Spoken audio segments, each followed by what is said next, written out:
지나치게 겁이 많거나 혹은 소심한 강아지가 있습니다. 이런 아이들의 특징은요, 지나치게 짖으며 경계심이 유독 강하다거나 다른 사람의 손길을 싫어하기도 합니다. 산책도 별로 안 좋아하기도 하고요, 혹은 산책을 나가서도요, 주변에 다른 사람이나 다른 강아지가 접근을 하면요, 심하게 짖기 시작합니다. 이런 겁 많고 소심한 강아지는요, 어떻게 내가 교육을 해줘야 할까요? 저는 수의사 윤쌤이고요. 오늘은요, 소심하고 겁이 많은 강아지를 어떻게 대해야 하고 어떻게 교육을 해야 하는지 그 방법에 대한 이야기를 한번 해보도록 하겠습니다.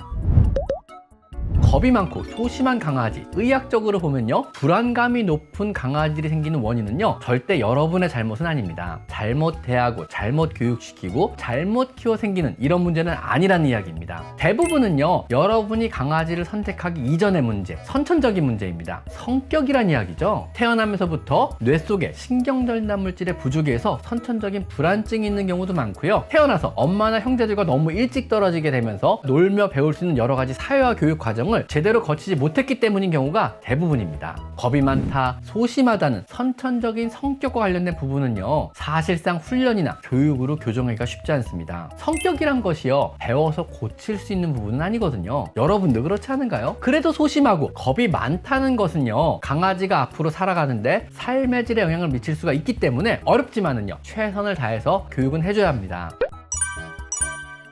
겁이 많은 소심한 강아지의 행동은요, 정도의 차이는 있겠지만요, 공통되는 특징이 있습니다. 불안감을 유발하는 자극원이 생기면은요, 일단 짖습니다. 정말 자주 짖고 잘 짖습니다. 낑낑거리는 발성도 자주 합니다. 불안하면요, 보호자인 여러분을 지나치게 껌딱지처럼 따라다니기도 합니다. 불안을 유발하는 낯선 사람이나 특정 환경으로부터 달아나려고 하기도 합니다. 과하게 움직이거나 움직이지 않고 얼어버리기도 합니다. 자신이 불안한 상황이라고 판단하면요, 숨어서 안 나오는 경우도 많습니다. 또한 불안하면요, 몸을 벌벌 떨기도 합니다. 안절부절 못하고 계속 움직입니다. 산책 중 계속 목을 갸웃거리며 주변을 확인하며 과하게 돌아보기도 합니다. 또한 많이 불안해지면요, 침을 뚝뚝 흘리면서 헉헉거리기도 합니다. 혹시라도요, 불안을 넘어서 공포에 질리게 되면요, 주변의 물건을 물어뜯거나 긁어서 파손을 시키기도 합니다. 그럼 이렇게요, 겁이 많다, 예민하다거나 잘 불안해하는 이런 강아지는요, 우리가 어떻게 가르쳐야 할까요? 우선 첫째로요, 기다려, 앉아, 이리와 같은 기본 훈련을 잘 시키셔야 합니다. 이때 훈련은요, 절대 소리치거나 야단치지 말고요, 칭찬만 하며 시켜줍니다. 소위 말하는요, 긍정 강화 훈련법을 기본으로 합니다. 이런 기본 훈련은요, 여러분과의 유대감을 증대시켜 강아지에게 동료이며 일원이라는 소속감을 느끼게 해주어서 안정감을 주게 됩니다. 그리고 칭찬을 통해 훈련을 진행함으로써 자신감을 심어줄 수 있습니다. 잘했어, 우와 잘했네, 우와 멋있다, 이런 말만 하면서 진행하시는 겁니다.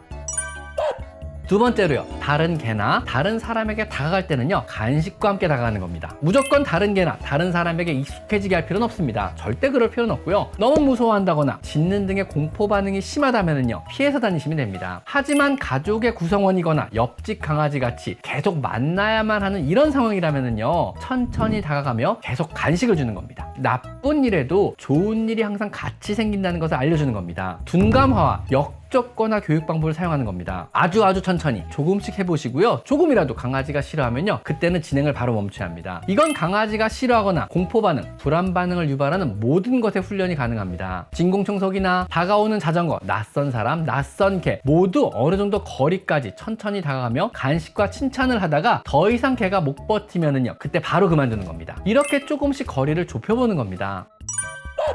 그리고 세 번째로, 그럼에도 불구하고 다른 개나 사람과의 접촉을요, 짖으며 경계하고 두려워한다면요, 그땐 더 이상 하지 않으시면 됩니다. 굳이 억지로요, 사회화 교육 같은 것을 할 필요는 전혀 없습니다. 그냥 피해서 산책하고 다른 사람과의 접촉을 안 하게 하는 것도 방법입니다. 단계적인 교육으로도 안 된다면은요, 그거는 피하는 것이 답일 수도 있습니다. 억지로 두려운 대상과 만나게 해주는 것은요, 여러분과의 신뢰감에도 문제가 생기고요, 행동학적으로도요, 부작용도 따르게 되는 겁니다.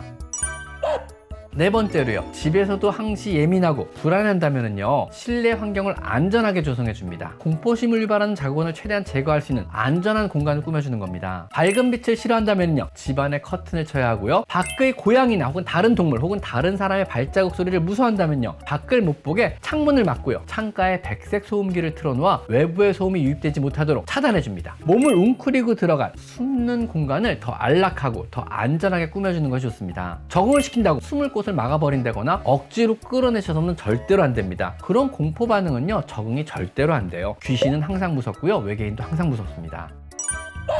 다섯 번째로요, 그럼에도요 강아지가 너무 불안해한다면은요, 이때부터는 치료를 고려합니다. 불안해하고 숨어서 안 나온다면은요, 그때는 동물병원의 선생님과 상의하여 진단을 받고 약물 치료에 들어가 보는 겁니다. 불안증과 같은 정신적인 질병일 수도 있는 것입니다. 사람의 공황장애, 우울증과 같은 겁니다. 이런 종류의 약물 치료는요, 주로 항불안제나 머릿속의 세로토닌이나 신경전달 물질을 증가시키는 약물을 사용하게 되는데요, 효과는 상당히 좋은 편입니다. 그러나 사람으로 치면은요, 특수 아동과 같이 선천적인 장애이기 때문에 평생 약을 먹이셔야 합니다. 치료가 약을 한동안 먹고 끝나는 것이 아니라 약을 먹는 동안은 약간의 불안감이 사라져서 마음의 안정감을 가지고 정상적인 생활이 가능하다고 생각하시면 됩니다.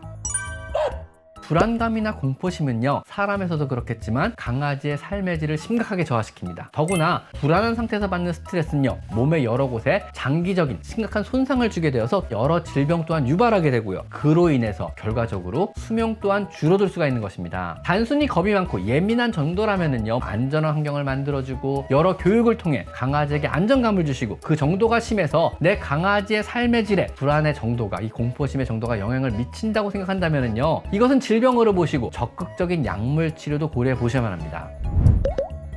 오늘은요, 겁이 많은 강아지 교육과 치료 방법에 대해서 한번 알아봤습니다. 오늘은 여기까지. 강아지 상담소였습니다. 감사합니다. 제 채널에 들어오셔서 이곳 스토어를 클릭하시면요, 제가 추천하는 많은 강아지 용품과 사료들을 확인하실 수가 있습니다. 제가 엄선한 믿을 수 있는 사료나 간식, 용품들을 모아놓았으니 참고하시면 많은 도움이 될 것입니다. 또한 PC로 제 채널에 들어와서 이곳 돋보기 모양을 클릭하셔서요, 여러분이 궁금해하는 관련 키워드를 치시면은요, 이미 제가 많은 영상으로 만들어서 아카이빙을 촘촘하게 해놨으니까 대부분의 여러분의 궁금한 점을 바로바로 찾을 수가 있을 것입니다. 혹시라도 여러분이 궁금한 게 생긴다면요, PC로 제 채널에 들어와서 이 돋보기 모양을 클릭하세요. 아셨죠?